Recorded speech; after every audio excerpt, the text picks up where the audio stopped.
Saudara, kira-kira apa yang Tuhan itu ingin dalam hidup kita? Broeders en zusters, kunt u raden wat de Heere God eigenlijk wil in ons leven? Kalau saudara jawab Tuhan ingin duitku, salah sama sekali. Als u antwoord luidt, God wil mijn geld, nou dat is zeker fout. Betul? Klopt dat? Tuhan gak butuh duit kita. God heeft ons geld niet nodig. Karena kekayaan dunia dia yang punya, dia yang ciptakan. De hele rijkdom op aarde, dat is van hem. Apa dia ingin doa-doa kita? Heeft hij onze gebeden nodig? Tidak juga. Nee, ook niet. Karena doa-doa yang seringkali kita lakukan itu doa-doa seperti agama-agama, saudara. Want onze gebeden zijn vaak religieuze gebeden. Apa pelayanan kita, aktivitas kita dalam kerohanian? Heeft hij onze bedieningen nodig? Tidak juga. Ook niet. Karena Yesus pernah berkata, aku datang bukan untuk dilayani. Maar Jezus heeft ooit gezegd, ik ben gekomen niet om bediend te worden. Maaf ya, bukan saya membuat saudara bingung, tapi ini fakta. Ik wil u niet in verwarring brengen. Kalau kita berkata melayani Tuhan Yesus, itu salah. Als we zeggen, wij dienen de Heer Jezus, dat is verkeerd. Karena dia tidak mau dilayani. Want hij wil niet bediend worden. Betul tidak? Klopt dat of niet? Masih ingat ayat itu? Weet u nog dat vers? Anak manusia datang bukan untuk dilayani, tapi melayani. De zoon des mensen is niet gekomen om bediend te worden, maar om te dienen. Jadi kalau uang tidak, doa tidak, aktivitas tidak, pelayanan tidak. Onze geld niet, onze gebeden niet, onze activiteiten of bediening ook niet. Jadi apa yang dia inginkan? Wat wil hij nou? Nah, mari kita lihat ayat ini, saudara. Laten we kijken naar dit vers. Kitab Daniel pasal yang ke-12. Daniel 12. Betul, pasal 12, saya salah, maaf. Ayat 3. 12 ayat 3. 12 vers 13. Ini yang Bapa ingin atas kehidupan kita. Dit is wat de Heere God, wat onze Vader wil voor ons. Ya, sudah Daniel 12 ayat yang ketiga. Daniel 12 vers 3. Tuh, kenapa laptop kalian nih kok hilang di sini? Hah? Rusak. Ayo beli baru cepat. Udah, Daniel 12 ayat 3. Coba perhatikan firman ini. Daniel 12 vers 3. Kijk naar dit vers. Silakan dibaca. Dan stralen de wijze mensen als het licht van de hemel. Zij die het volle gerechtigheid hebben geleerd, schitteren als de sterren voor altijd. Yang Bapa kehendaki atas hidup kita bukan sikap agamawi. Ingat itu. Wat onze papa in de hemel wil voor ons leven is geen religieus leven. Tapi jadi bintang-bintang di dunia. Maar als sterren die schijnen in de wereld. Itulah orang-orang benar, saudara. Dat zijn rechtvaardige mensen. Yang mampu menuntun bukan sedikit orang, tapi banyak orang. Die in staat zijn om vele mensen te leren. Kepada kebenaran. En hen te brengen naar de waarheid. Siapa kebenaran itu? Wie is de waarheid? Siapa kebenaran itu? Wie is de waarheid? Tuhan Yesus. Dat is de Heer Jezus zelf. Bukan memimpin orang untuk ke gereja. U moet mensen niet leiden om naar de kerk te gaan. Bukan memimpin orang untuk menjadi Kristen. Niet eens om mensen te leiden om christen te worden. Tapi memimpin kepada Yesus. Maar hen leiden naar Jezus toe. Saudara, sejak bulan September yang lalu. Sinds afgelopen september. Kami anak-anak Tuhan yang bukan sibuk dengan gereja. Wij, de kinderen van God die zich niet bezighoudt met alleen maar kerkelijke activiteiten. Tapi sibuk dengan pribadi-pribadi yang rindu mencari Yesus. Maar ons bezighouden met personen die zoekende zijn. Sedang sibuk, saudara. We hebben het zo druk. Karena ada sekian ribu, mungkin ada, saya akan baca SMS kemarin ya. Jadi begini, di Indonesia. In Indonesië. Ada sekelompok orang Islam namanya Ahmadiyah.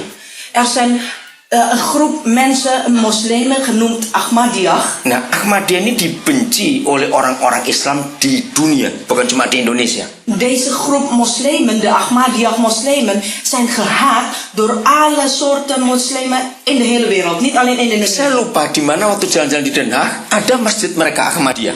Ergens in Den Haag hebben ze ook een moskee, Ahmadiyah moskee. Nah, mereka ini dari Pakistan asalnya. Ze komen oorspronkelijk uit Pakistan. Tahun 1800 atau 1700 saya lupa. In de 17e of 18e eeuw. Nah, mereka itu percaya Tuhan Yesus. Ze geloven in de Heer Jezus. Tapi tidak dinyatakan secara langsung. Maar dat is niet direct recht toe recht aan geopenbaard. Nah, yang membuat orang Islam lain benci itu karena mereka mengakui setelah Muhammad ada nabi lain. Waarom zijn ze gehaat? Omdat ze geloven dat behalve Mohammed er is de volgende profeet die erkend wordt. Nah, mereka disiksa di Indonesia, saudara. In Indonesië worden ze gemarteld. Rumah mereka dibakar, mereka dikejar, mereka dibunuh. Hun huizen worden in brand gesteld en dan worden ze vermoord. Nah, akhirnya mereka dipaksa untuk milih satu di antara dua.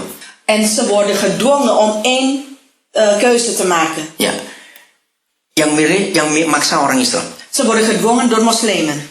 Kamu bubarkan Ahmadiyah atau kamu masuk ke Islam. Je gaat stoppen met deze beweging, Ahmadiyya-beweging, of je gaat gewoon de gewone moslim worden. Nah, akhirnya September yang lalu pemimpin mereka mengambil keputusan. En afgelopen september hun leider hebben besloten Tidak milih dua-dua. geen van die twee opties. Lalu dia memutuskan semua pengikutnya jadi Kristen. Ze hebben besloten alle volgelingen worden christen. Tapi mereka tidak mau digerejakan. Maar ze willen niet in de kerk komen. Mereka mau kenal Yesus, Ze willen Jezus leren kennen. tapi kami tidak mau disebut Kristen. Maar ze willen niet christen genoemd worden. Nah, saudara, waktu itu saya terlibat pembicaraan dengan beberapa tokoh gereja. Samen met enkele kerkleiders was ik betrokken. Saya bersyukur kepada Tuhan. Ben God zeer dankbaar. Seperti saudara yang kenal saya cukup lama selama ini. U kent mij al lang genoeg.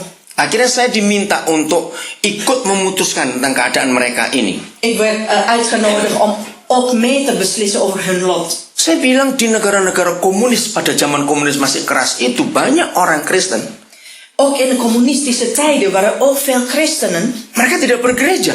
die niet in de kerk komen. Dan mereka tidak mengaku kalau mereka itu Kristen. En ze noemen zichzelf niet eens christenen. Karena pemerintah tidak mengizinkan. Want de regering staat het niet toe. Mereka tidak pernah punya gereja. Ze hebben nooit een kerk Saya gebouwd. tanya kepada para pemimpin gereja yang masih ngotot soal mereka harus dikristenkan itu tadi. En ik ging in debat met andere kerkleiders die zo vast besloten zijn dat ze moeten in de kerk komen. Saya tanya mereka. Ik vroeg aan die leiders. Kebetulan waktu komunis masih kuat di dunia ini, saya pernah ke 3 negara komunis, saudara. Toevallig toen het communisme nog sterk was geworteld op deze wereld, was ik naar 3 sterke communistische landen geweest. Saya pernah ke RRC tahun 82. Ik was in 82 naar China geweest. 81 sampai 83 saya sering ke Jerman Timur. 81 en 83 was ik vaak in Oost-Duitsland geweest. Tahun 84 saya ke Yugoslavia. 84 was ik in Joegoslavië geweest. Tidak ada gereja. Geen enkele kerk was Tapi daar. ada orang-orang percaya. Maar gelovige mensen zijn wel degelijk Tidak aanwezig. boleh ada orang mengaku beragama Kristen. Niemand mag zeggen dat hij christen is. Tapi ada orang percaya. Maar gelovige mensen blijven aanwezig. Nah, saya tanya kepada mereka, Toen vroeg ik aan pemimpin gereja deze itu, leiders van de kerken. mereka Kristen atau bukan? Zijn ze zulke gelovige christen of niet? Ya, mereka nggak bisa jawab tidak karena mereka percaya Tuhan Yesus. Ze kunnen geen nee zeggen, want ze geloven wel degelijk in de Heer Jezus. Jadi saya bilang pada mereka, biarkan dulu, yang penting kita bimbing mereka untuk kenal kebenaran. Dus ik zeg, laat hen nou maar. Breng hen gewoon naar de waarheid. Nah, saudara, ini SMS yang saya terima kemarin dari salah seorang teman hamba Tuhan itu yang melayani mereka. Dit sms heb ik nou ontvangen. Saya baca ya. Ustaz Paulin tanggal berapa ini? 9 Desember. Ya, tanggal 9 Desember kemarin.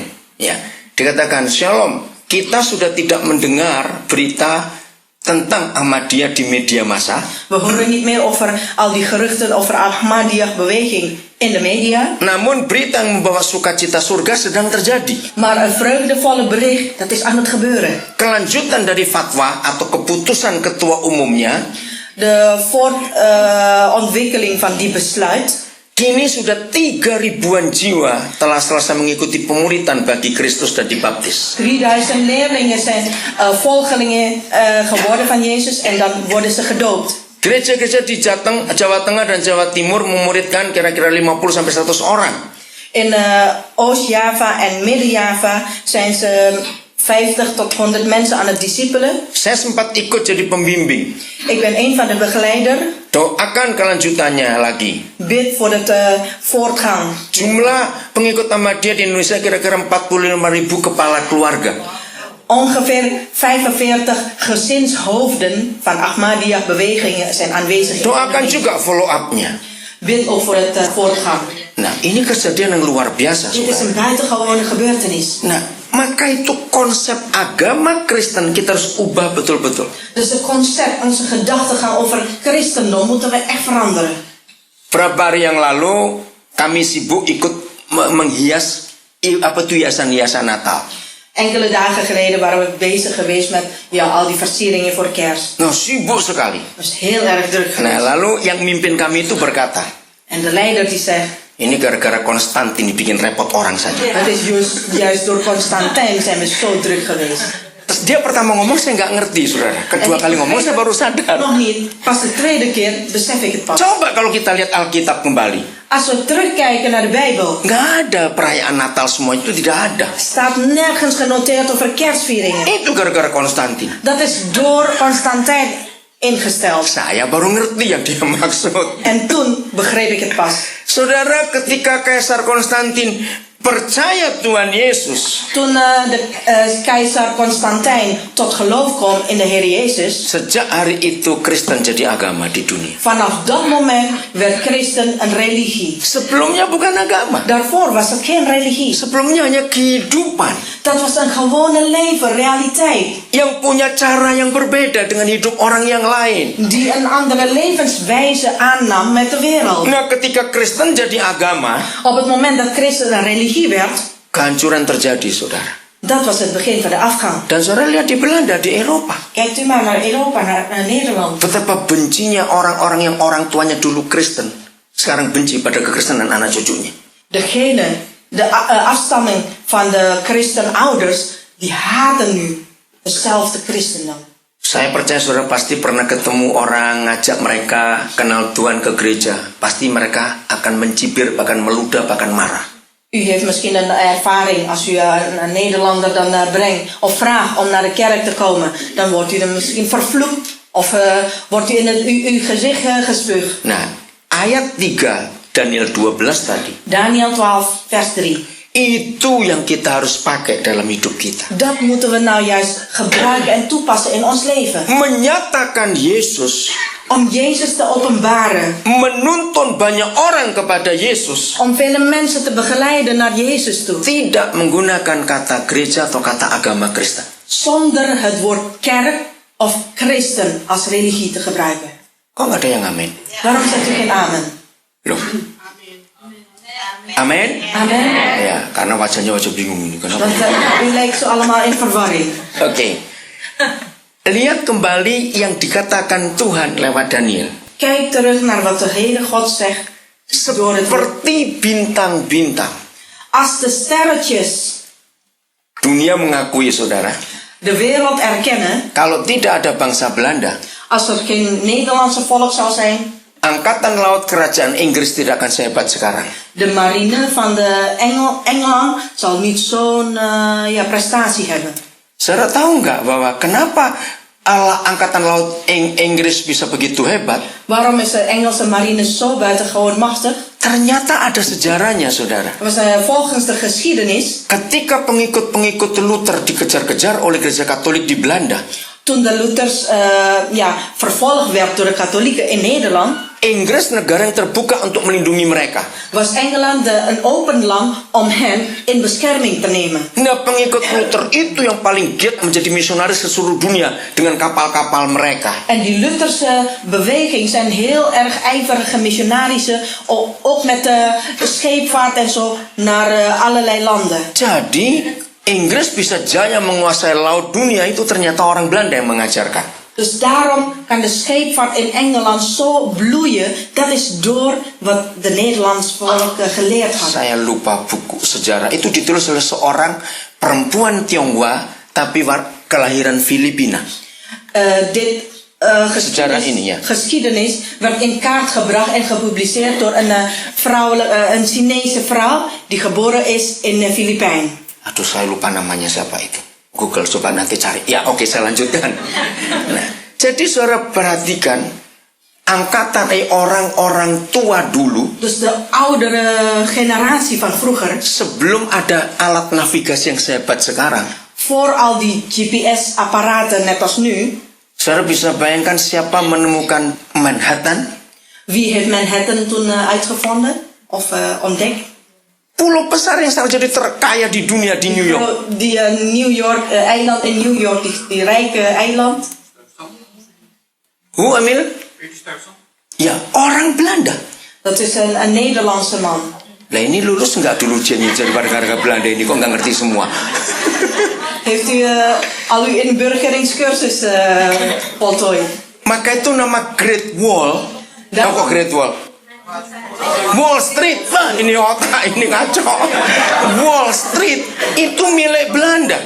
Wall Street was ontdekt door Nederland. Karena Belanda bangun dam, saudara, yang seperti tembok. Een dam werd gebouwd, net als een muur. Sayang Belanda jual kepada Inggris waktu itu. Jammer dat Nederland dat verkocht heeft aan Engeland. Dan itu namanya New Amsterdam. Daarom heet het Nieuw Amsterdam.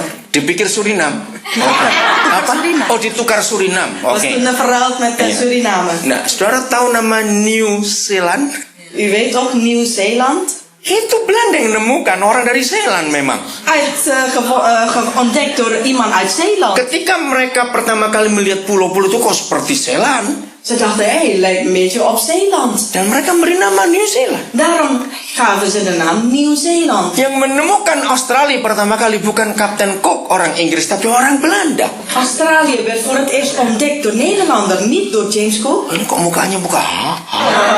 Ini Belanda beneran tau nggak sih di sini? Bent u waarlijk Nederlander? Kalau saya nguji saudara, saya nggak lulus sini. Bagaimana nggak bisa tahu sejarah?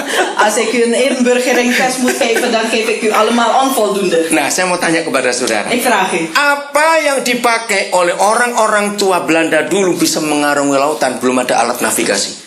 Wat gebruikten ze toen om te navigeren zonder die tomtom? Apa? Pakai apa? Nah, bintang-bintang. Ze gebruiken die sterretjes om te navigeren. Jadi maksudnya bicara kepada Daniel supaya kita mengerti sekarang. Dan kunnen we toch begrijpen de context waarop dit woord gesproken werd. Bayangkan dari Belanda sekecil ini, saudara. Van zo'n kikkerlandje als Nederland. Bisa ke Amerika, bisa ke selatan jauh sana, Australia, New Zealand. Was ook overal naar Nieuw-Zeeland, Australië en overal werd ontdekt. Peta belum ada. Er was toen geen landkaart geweest. Bayangkan. Kunt u dat voorstellen? Bintang harapan mereka satu-satu. Hun enige hoop was gevestigd in die sterretjes. Nah, saya mau tanya kepada saudara. Nu vraag ik u. Secara dalam hati jawab, jangan lewat mulut. Antwoord maar in uw hart, niet hardop. Selama saudara jadi Kristen, Zolang u christen werd. berapa orang kalau orang itu ketemu saudara, Hoeveel mensen, als die personen u ontmoet, mereka mengatakan, oh ini jalan hidup itu. dat ze zeggen, oh, dit is dus richting van het leven. Atau kalau orang ketemu kita, Of als die andere mensen ons ontmoeten. nah penyakit ini datang gini, penyakit ini, penyakit. Nou, oh nee, hier komt de ziekte, hier komt de roddel, hier komt al die slechte dingen. Ayo kita jawab jujur dalam hati Laten we kita. eerlijk zijn, naar onze hart kijken en antwoorden wij ook in onze hart. Ini yang Papa inginkan atas hidup kita. Dit is wat de hemelse papa wil in ons leven. Dia nggak butuh duit kita. Hij heeft ons geld niet nodig. Dia nggak perlu doa-doa kita. Hij heeft onze gebeden niet nodig. Terima kasih boleh. Dia nggak perlu aktivitas kerohanian kita. Hij heeft onze bedieningen en onze kerkelijke activiteiten niet nodig. Yang dia inginkan Wat hij graag verlangt. setelah kita ketemu dan kenal Yesus, Nadat we de Heer Jezus leren kennen en ontmoeten, bawalah orang-orang lain tuh kepada Yesus juga. breng ook anderen tot hem toe. Jadi kita ini jadi bintang-bintang buat mereka yang sedang bingung jalannya mau kemana ini. Dus wij moeten fungeren als sterretjes die hen helpen navigeren op zoek naar een weg. Sebelum kita menggenapi ayat 3 Daniel 12, saudara, Voordat wij dit werkelijkheid tot vlees kan brengen, kekristenan kita belum sepenuhnya. dan is onze christen zijn nog niet echt. Ya, jadi kalau saudara pernah ingat yang Paulus katakan, Wat u kan herinneren, wat Paulus heeft gezien, kamu gezegd, adalah surat Kristus yang terbuka. u bent een geopende brief van Christus. Artinya, Wat is de betekenis daarvan? mereka nggak usah lihat Alkitab, Ze hoeven niet naar de Bijbel te kijken. mereka nggak usah cari Yesus di kebaktian gereja. Ze hoeven niet naar de kerkdienst, naar Jezus te zoeken. Tapi kalau saudara ketemu mereka, Maar op het moment dat u persoonlijk hen zal ontmoeten, mereka bisa membaca hidup kita. dan lezen zij ons leven. Nah, contoh gampang begini. Een makkelijk voorbeeld. Ya, walaupun sekarang sudah jarang sekali kirim pos ya, sudah jarang karena ada banyak SMS. Heel moeilijk om nu ook een geschreven post, een briefpost te ontdekken. Tapi percaya nggak saudara, nggak mungkin ada anak muda tulis surat cinta pakai kartu pos. Het zal ook onmogelijk zijn dat liefdesbrieven geschreven worden op een postkaart. Dat zal toch onmogelijk zijn? Nanti tukang posnya sebelum ngirim baca dulu sambil tersenyum-senyum, ini orang ngapain ini. En dan wordt toch gelezen door iedereen en ook door de postbode. Nah, apa yang Paulus katakan kita surat Kristus yang terbuka? Wat betekent het dat Paulus zegt, wij zijn een geopende brief van Christus? Kita adalah Kristen seperti kartu pos itu. Wij zijn christenen net als die postkaarten. Saudara percaya nggak? Bukan cuma mereka yang belum percaya Yesus. Niet alleen degenen die nog niet in Jezus geloven, Berapa banyak kita juga sudah Kristen, maar wij die al lang christen zijn. masih banyak belum mengerti kalau baca Alkitab. We begrijpen nog niet alles wat we lezen in de Bijbel. Betul tidak, saudara? Klopt het of niet? Nah, apalagi mereka. Dus laat staan hen. Nah, itu yang Paulus katakan. Daarom zegt Paulus nou, Mereka nggak usah lihat Alkitab untuk kenal ze Yesus. hoeven niet te zoeken, te delven in de Bijbel om Jezus te vinden. Kalau kita jadi surat yang terbuka, Wij moeten fungeren als een open brief. kalau kita jadi bintang yang bercahaya, En de schitterende sterren moeten we zijn. maka setiap orang yang belum kenal Yesus kalau ketemu kita, saudara, Dus elke persoon die Jezus nog niet kennen, zoals ze ons ontmoeten, mereka akan ketemu jalan hidup itu. zullen ze levensweg ontdekken. Maka itu pertanyaannya lagi. Daarom nu de vraag aan u. Sudah berapa tahun kita jadi Kristen? Hoe lang bent u al christen? Kalau ada orang yang belum Kristen ketemu kita, Als een niet-christen ons zou ontmoeten, mereka itu mikir apa tentang kita? wat denken ze over ons?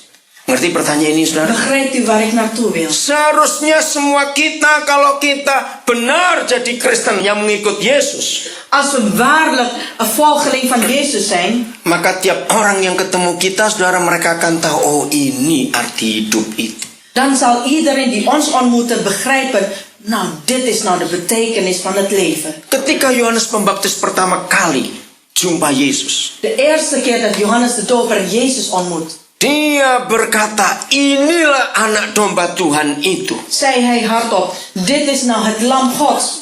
Nah, saudara, kalau orang yang belum percaya Yesus dengar kata itu bingung, domba apaan? Di sate. Een ongelovige, als het zo'n woord lam Gods hoort, dan ja, waarvoor is het voor barbecue of zo? Betul tidak, saudara? Bingung dong. Apa itu domba? Wat betekent dat lam Urusannya Gods? apa dengan aku? Wat heeft dat nou te maken met mij? Nah, itu kan membingungkan. Dat is toch in verwarren. Nah, kita buka dulu sekarang Yesaya 9 ayat yang kelima. Dan openen we Jesaja 9, Ayat yang kelima. vers 5. Kita dalam suasana Natal sekarang. We zijn nu in de kerststemming. Ya, inilah Natal yang sesungguhnya. Dit is nou de echte betekenis van Bukan kerst. perayaannya, Het gaat niet om de vier, bukan pohon Natalnya, het gaat niet om de kerstboom, bukan kadonya. niet om de cadeaus. Ya, Ibu Gembala, saya tanya Tante Syok, mereka nggak sibuk cari kado tuh di sini. Kalau ada laporkan saya marahin.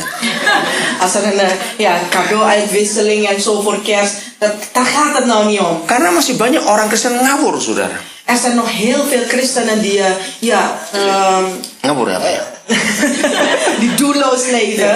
Natal kok cari kado?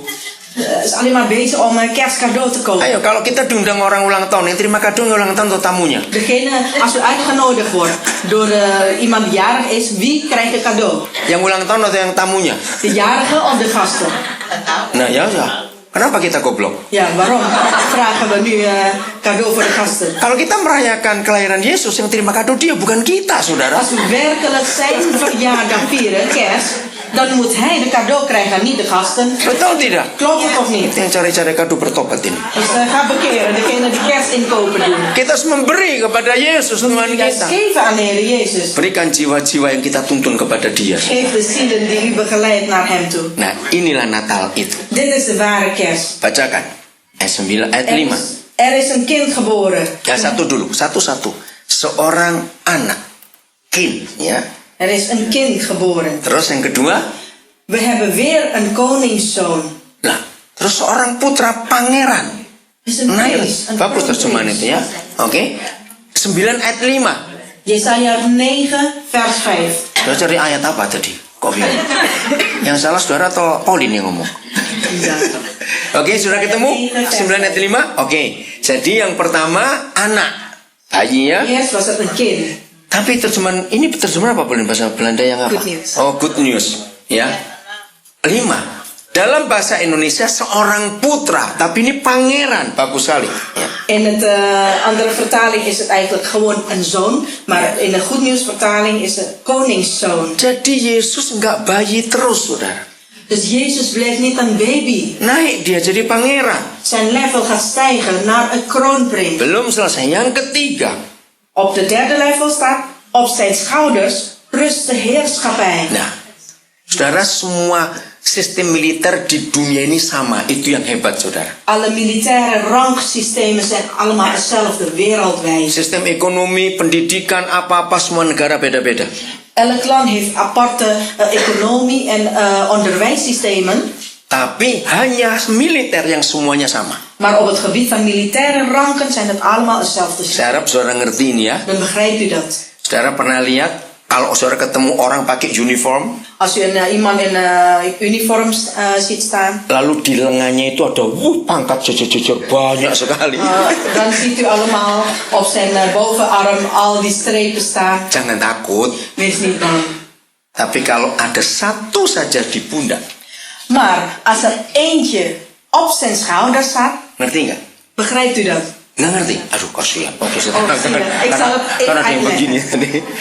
Jadi kepangkatan militer itu selama di lengan itu nggak ada apa-apanya. De militaire ranken, hoeveel het ook zijn, zolang het op bovenarm is, dat is nog niks. Tapi kalau di pundak ini beda. Maar op de schouder, dan spreek je Nah, anders. Yahweh menggunakan sistem ini untuk Yesus. Onze Yahweh gebruikt dezezelfde noteringssysteem voor Jezus. Ada lambang pemerintahan di pundak. Er is een heerschappij op zijn schouder. Saudara lihat ada 3 tingkat. Er zijn 3 levels. Anak bayi, Een kind, een baby, nggak bayi terus. maar dat blijft er niet bij. Maka itu awas nanti usaha mereka Natal nyanyi lagu anak kecil, anak terus awas. Er zijn kinderlijke Menghina, Jezus. Dat betul-betul. moet u niet meer zeggen. Dat is een Oh, baik. belediging. Oh, kinderlijke baby Jezus. Menghina betul. Wat een belediging voor onze Heer. Dia nggak bayi terus, dia memang Hij pernah is bayi. ooit baby, maar hij blijft daar niet bij. Ayo siapa berani pajang fotonya koningin Beatrix waktu masih baby? Wie durfde Beatrix, foto van Beatrix stallen op het moment dat zij nog een baby was? Boleh tidak? Mag het toch niet? Kenapa tidak boleh? Toh dia pernah bayi, pernah lahir. Dat was toch een werkelijkheid? Zij was ooit baby geweest, Nah dia nggak bayi terus. maar zij bleef niet baby. Dia jadi pangeran, naik tingkat. En Jezus ook gaat naar het volgende level, naar de kroonprins. Dan yang terakhir, dia adalah raja. En de laatste, hij is de koning zelf, de Heer. Ada status yang lain di pundak. Er was een status gevestigd op zijn schouder. Nah, buat saudara Yesus sampai di tingkat yang mana?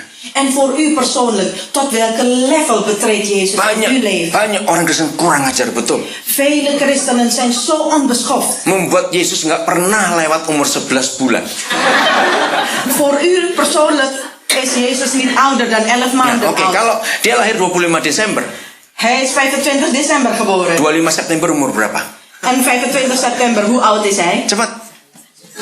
Loh ayo, mosok lupa. Umur berapa? 9 bulan. 25 November? Daarna 25 november. Nah, ketika 25 Desember mau setahun, anak kecil. En Loh, kapan gedenya Toen goblok? hij net 1 jaar wil worden, dan moet hij weer geboren worden. Kinderlijke Jezus. Betul nggak? Dia nggak pernah umur setahun 11 bulan terus. Hij kan nooit zijn eerste verjaardag vieren in uw leven. Maka itu Kristen kita nggak jadi bintang-bintang. Daarom zijn onze christen zijn niet verheven tot sterretjes. Jadi ublik, saudara. Want het is nog kleiner dan een kaars. Yang nggak tahu ublik, tanya orang-orang Solo di sini. En vraagt u maar wat oblik betekent aan de mensen uit Solo. Ublik itu lampu kecil itu loh, saudara. De kleinste lamp met een hele kleine... Bukan templok lain lagi. Kalau templok lain lagi. Ublik. Met een super kleine lont. Het was alleen maar een olie op een blikje en dan een klein lontje. Itu nggak usah tunggu angin Belanda niup dia mati, nggak usah. Hoeft niet op te wachten op een storm. Een klein beweging, dan is het al uit. Taruh li uble itu di depan nenek umur 55 tahun, suruh nafas. Mati dia. Plaatst u dat lampje voor een 95-jarige oma. Met haar adem blies hij dat ook uit. Nah, itulah Kristen kita. Zo'n christen zijn hebben we. Enggak tahan angin yang begitu gede. Kan niet tegen de storm. Karena kita masih bayi. Want wij zijn alleen maar baby. Yesusnya masih bayi. En Jezus is ook alleen maar baby in ons leven. Setelah itu lihat kalimat berikut, saudara. Daarna kijk naar de volgende woord. Ada 5 nama yang hebat. Hij zal met 5 namen genoemd worden. Yang kita mau cari siapa yang memberi nama itu. We moeten ons afvragen, wie geeft nou die namen aan Jezus? Silakan dibaca. Men zal hem noemen. Ya, nah. Jadi memberi nama papa atau orang? Wie geeft de namen? Onze Vader in de hemel of men? Nah, itu banyak yang salah. Daarin hebben we verkeerd. Ternyata bukan Papa di surga yang memberi nama yang hebat ini. Het is niet onze papa in de hemel die zulke geweldige namen aan Jezus toegekend heeft. Orang menyebut dia. Mensen noemen hem zo. Sekarang orang menyebut saudara dengan istilah apa? Wat noemt men u? Minggir-minggir yang tukang utang tekoh, minggir. Ja, die is degene die altijd maar geld vraagt. Nou, ga weg. Awas ada pencuri itu masuk, tutup dompet semua. Pas op, hij is een dief. Orang menyebut saudara dengan julukan apa? Welke benoeming geeft de mensen aan u? Awas, tuh mulut bocor datang tuh. Jangan ngomong lagi. Dat is de roddelaar, de super roddelaar is dat. Orang menyebut Yesus dengan 5 nama yang hebat, saudara. Men noemt Jezus met 5 geweldige namen. Bacakan. Saya lihat dulu bahasa Belandanya. Men zal hem noemen. Ja. Wijs bestuurder. Nah, itu dia. Goddelijke held. Cukup sampai yang satu aja, saya nggak ada waktu nanti. Wijs bestuurder. Karena Teddy harus segera berangkat dengan Didik ke Amsterdam dulu, lalu kami akan nyusul. Saudara lihat, Yesus disebut apa oleh orang-orang yang nama pertama saja. We behandelen alleen maar de eerste naam. Wise, apa bahasa Belandanya wise apa? Bestuurder. Bestuurder, penasehat yang ajaib. Saya tanya kepada saudara. Nu vraag ik u. Kalau orang menyebut Yesus penasihat ajaib, jadi kerjaannya itu apa? Wat heeft Jezus gedaan dat hij wijs bestuurder kan genoemd worden? Nah, ini yang Yahweh ingin. Dat is wat onze Yahweh graag verlangt. Orang harus menyebut kita semua penasehat yang ajaib. Wij moeten ook die benaming krijgen. Wijze bestuurder, wijze raadgever. Karena di mulut kita ada nasihat. Omdat in onze mond een wijze raad schuilt. Inilah surat yang terbuka itu. Dat is nou de open brief. Ini yang Yohanes katakan pada waktu itu. Dat is wat Johannes de Doper bedoelt. Lihat anak domba Tuhan. Kijk naar het lam van God. Nah, kalau cuma baca itu nggak ngerti domba itu apa. Als u alleen daar blijft naar het lam van God, dan begrijpt u daar niks van. Zaman itu, saudara. Op dat moment. Begitu ada orang salah. Als er een schuldige wordt bevonden. Maka masyarakat cari yang jadi domba siapa ini? Ya, siapa jadi domba untuk orang ini? De bevolking zoekt naar een lam of de schaap. Artinya siapa yang jadi korbannya, jadi tumbalnya, jadi yang menjadi pengganti hukuman ini siapa? Wie wordt de zwarte schaap voor deze zondaar? Ya. Untuk zaman kita hidup sekarang, voor ons nu, itulah advokat atau dat is de pengacara. advocaat. Maka itu lihat di seluruh dunia, saudara. Wereldwijd. Negara Arab, Islam, komunis, negara demokrasi, negara apa saja. Maakt niet uit wat voor bestuur, communist of een democraat of een Arabische land. Saudara lihat, begitu ada terdakwa. Zodra er een schuldige werd bevonden. Sudah terbukti, bukan di pengadilan, tapi di masyarakat, ini pembunuhnya. Het is al bewezen, hij is de moordenaar.